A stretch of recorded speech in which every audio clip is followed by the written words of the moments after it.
Wavelink, c'est de loin le moyen le plus simple pour séparer les pistes audio sur son PC et pour les contrôler indépendamment, exactement comme avec une table de mixage. C'est l'outil idéal pour les streamers, tellement c'est simple et efficace, et avec la sortie de la version 2.0 de Wavelink, c'est encore plus intuitif puisqu'on n'a même plus besoin de trifouiller Windows. Donc je vais vous montrer comment configurer Wavelink et on verra les fonctionnalités disponibles avec la version 2.0, il y a du lourd.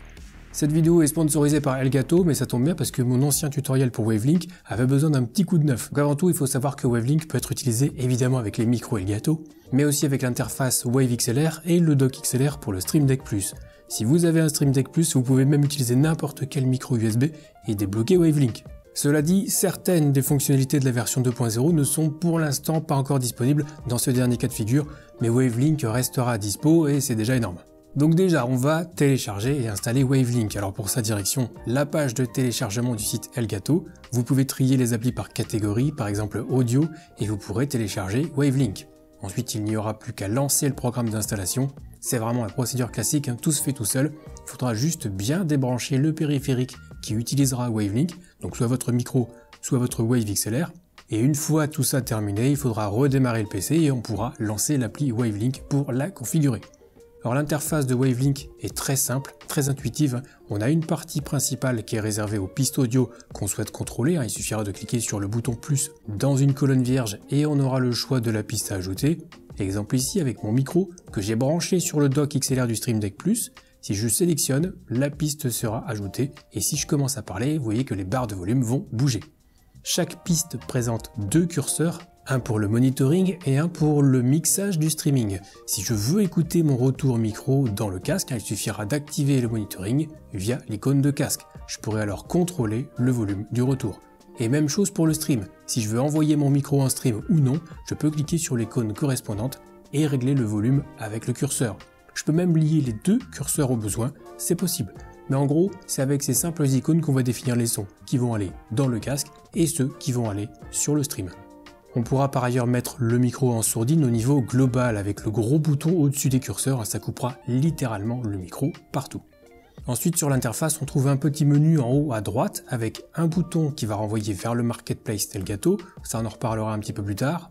Un bouton pour transférer la configuration vers un Stream Deck, ça c'est une nouveauté de la version 2.0. Un bouton également pour accéder aux paramètres de l'appli et un bouton pour connecter son profil avec le marketplace. On peut notamment s'identifier avec Twitch, perso c'est ce que je fais pour tout simplifier. Et enfin on a la partie inférieure de l'interface, donc pour le contrôle global des sorties avec le monitoring d'une part et le mixage qui ira sur le stream d'autre part. Pour le monitoring, je peux d'ores et déjà choisir le périphérique d'écoute, par exemple mon casque, et ici je vais sélectionner le casque qui est branché à l'arrière du dock XLR de mon Stream Deck Plus. Je pourrais ainsi contrôler le volume global du monitoring, le mettre en sourdine et idem avec le volume du mix de stream qu'on pourra également monitorer d'un simple clic sur l'icône en forme d'oreille.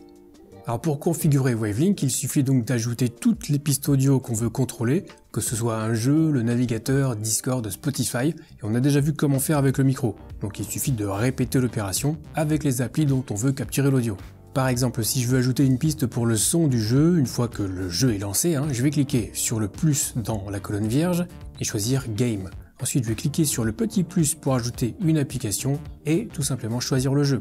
On peut même choisir plusieurs jeux différents, ça sera sauvegardé si on change de jeu et qu'on revient sur un autre, c'est une des nouvelles possibilités de Wavelink 2.0. Ensuite, on pourra ajouter d'autres pistes, le navigateur par exemple, Firefox, Chrome, Edge, autant de navigateurs qu'on le souhaite.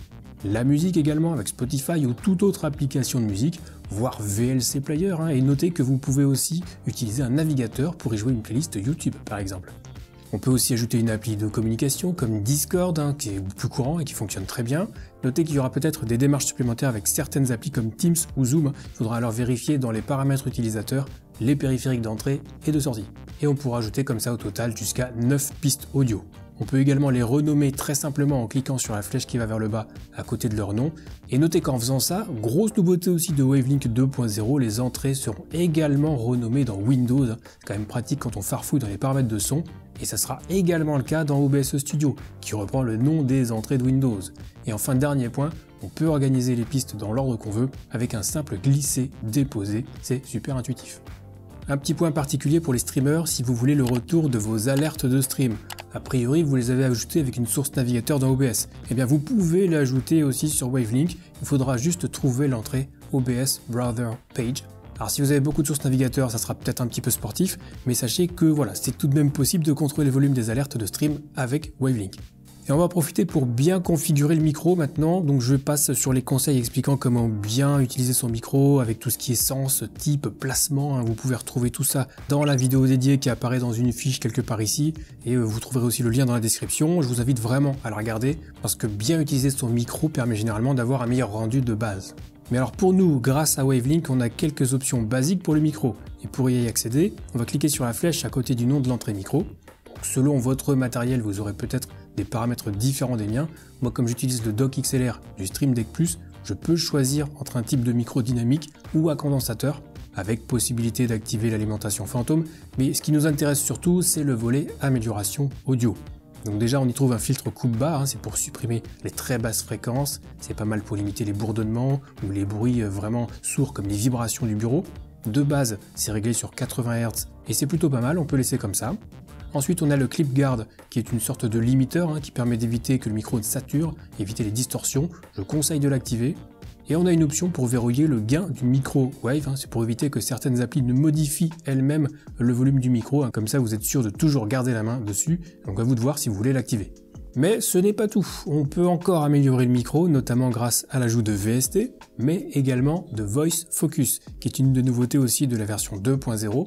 Ça utilise l'IA pour améliorer automatiquement le micro avec notamment la suppression des bruits de fond et de la reverb. C'est quand même le pire ennemi du streamer quand on est dans une pièce vide qui résonne un petit peu.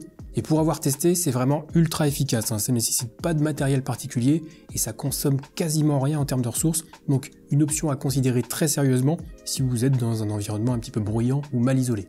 Et sinon, à part ça, on a tous les VST qu'on pourra ajouter sur le micro ou sur n'importe quelle entrée d'ailleurs, mais nous, on va se concentrer sur le micro. Alors pour ajouter des VST, on va cliquer sur l'icône correspondant aux effets audio dans la partie inférieure de l'entrée micro par exemple. Ensuite, on va cliquer sur ajouter un effet, puis sur obtenir d'autres effets. Là, on va arriver sur le Marketplace Elgato où on pourra choisir les filtres qui nous intéressent. Moi, je recommande à minima l'égaliseur et le compresseur. Alors c'est facultatif, mais en fonction de votre micro, vous pouvez opter pour un DSR, donc pour réduire les sifflements, ainsi qu'un filtre de suppression de bruit, que ce soit celui proposé par Elgato ou celui proposé par Nvidia, qui nécessitera d'avoir une carte graphique RTX et d'avoir installé au préalable la librairie SDK d'effets audio Nvidia. Je vous laisserai le lien dans la description si besoin. Mais voilà, la suppression de bruit d'Elgato fonctionne bien aussi. Et pour chaque filtre, il suffira de cliquer sur Get et de suivre la procédure pour l'ajouter simplement dans Wavelink. Il sera alors disponible par la suite via l'icône des effets audio. Alors on va s'intéresser déjà rapidement au compresseur qui permet de réduire les différences de volume entre les sons très forts et les sons qui sont très faibles. Donc en gros, si vous criez, ça baisse le volume du micro, et si vous chuchotez, ça l'augmente un petit peu pour qu'on puisse continuer de vous entendre. Donc pour régler le VST compresseur, il suffit donc de l'ajouter et de lire la phrase qui est inscrite, normalement sans forcer, puis de cliquer sur Proceed. Vous pourrez alors ajuster la compression pour limiter les écarts de volume, ni plus ni moins, et on pourra terminer en cliquant sur Finalize. L'égaliseur, quant à lui, permet de jouer sur les basses, les médiums et les aigus. Et pour le configurer, il faudra évidemment l'ajouter, comme on vient de le faire pour le compresseur, et jouer avec la courbe pour modifier l'égaliseur. Et si vous ne savez pas trop comment faire, vous pouvez simplement aller sur le Marketplace Elgato et télécharger un preset. Celui qui est nommé Podcast, proposé par Elgato, est pas mal du tout pour débuter. Vous pouvez l'utiliser tel quel ou vous en servir de base si vous voulez tester un petit peu d'autres réglages. Et une fois tous nos VST configurés, on va pouvoir les voir et les réordonner dans la section des effets audio, sachant qu'on essaye de mettre la suppression de bruit en premier, puis l'égaliseur et enfin le compresseur. Sachant qu'encore une fois, pour la suppression de bruit, vous n'êtes pas obligé de l'ajouter si vous utilisez le Voice Focus. Enfin, vous pouvez activer ou désactiver les effets en un clic, que ce soit pour vous dans votre retour casque ou en stream. Et avec Wavelink 2.0, vous pouvez même faire un petit enregistrement et activer, désactiver les filtres à volonté pour faire vos tests et écouter la différence avant et après traitement. C'est vraiment top. Et comme je le disais aussi un petit peu plus tôt, on peut ajouter des VST sur d'autres entrées, comme Discord par exemple. Mais alors pourquoi je vous dis ça? Eh bien si vous êtes en vocal avec quelqu'un qui a un micro pourri, ultra ouvert, qui parle la fenêtre ouverte avec les bruits de voiture dans la rue, vous pouvez appliquer un VST de suppression de bruit sur son micro à lui. Enfin pas chez lui, mais sur ce que vous entendez dans Discord. Ça permet d'avoir un son plus clean en toutes circonstances, et pour le coup le VST Elgato fait plutôt bien le job. Reste à configurer OBS Studio pour nos streams et encore une fois, c'est hyper simple. Donc une fois qu'on a configuré Wavelink, qu'on a ajouté les entrées audio et choisi ce qu'on voulait envoyer sur le mixage de streaming, direction OBS Studio, dans les paramètres, menu audio, où on va désactiver tous les périphériques audio pour ajouter simplement la sortie Wavelink Stream. On valide et on aura alors une seule piste audio dans OBS, c'est normal, toute la gestion d'audio et du micro se faisant désormais via Wavelink, à l'exception évidemment des éventuelles sources que vous ajouterez dans OBS, comme cette vidéo par exemple, qu'il faudra alors régler indépendamment dans le mélangeur audio. Et si vous voulez supprimer la musique des VOD Twitch, fonctionnalité qu'on ne présente plus, et bien voici la marche à suivre. Donc dans les paramètres d'OBS, menu Stream, il faut d'abord connecter votre compte Twitch. Ensuite, dans le menu sortie, en mode de sortie avancé, on va cocher l'option piste VOD Twitch et choisir la piste 2. La piste 1 correspondra donc au stream et la piste 2 sera pour les VOD. Ensuite, sur l'appli Wavelink, on va enlever la musique du mixage de streaming en cliquant sur l'icône correspondante. Et dans les paramètres d'OBS à nouveau, menu audio, on va ajouter la piste Music Elgato. On applique et on valide. Ensuite, on va cliquer sur la roue crantée du mélangeur audio pour afficher les propriétés audio avancées. Et sur la ligne correspondant à la musique, on va décocher la piste 2. La musique n'ira ainsi pas sur les VOD Twitch, mais sera toujours sur la piste 1, donc sur le stream. Et pour terminer en beauté, on va configurer le Stream Deck, mais il faudra au préalable installer le plugin Wavelink disponible sur le Marketplace. Alors, si vous avez un petit peu de mal à l'installer, essayez de l'ajouter plusieurs fois de suite, ça finira par fonctionner. Ensuite, direction l'application Wavelink et le menu en haut à droite qu'on a déjà évoqué. Cliquez simplement sur le bouton pour exporter le profil sur un Stream Deck. Et si tout est branché correctement, l'import prendra quelques secondes et tout le boulot aura été fait à votre place. Exemple avec mon Stream Deck Plus, qui me permet de contrôler les pistes audio que j'ai définies dans Wavelink. Je peux modifier le volume de la piste pour le monitoring ou pour le mix de stream, indépendamment ou en même temps si j'ai lié les curseurs sur l'appli. Je peux passer à la page suivante pour accéder aux pistes restantes, celles que j'utilise le moins souvent par exemple. Et enfin, j'ai un bouton pour le Master Output, donc le volume global. Et là encore, je peux contrôler soit le monitoring, soit le mix de stream, soit les deux. Alors évidemment, la configuration est possible avec les autres modèles de Stream Deck aussi. Mais du coup, ça se fera avec des touches standards, ça va de soi. C'est pour ça que moi j'aime particulièrement le Stream Deck Plus. Les boutons rotatifs sont parfaitement adaptés à la gestion de l'audio et je vous invite à voir ou revoir son test que j'avais fait ici même. Nous on se retrouve très vite pour une prochaine vidéo et d'ici là, bon stream.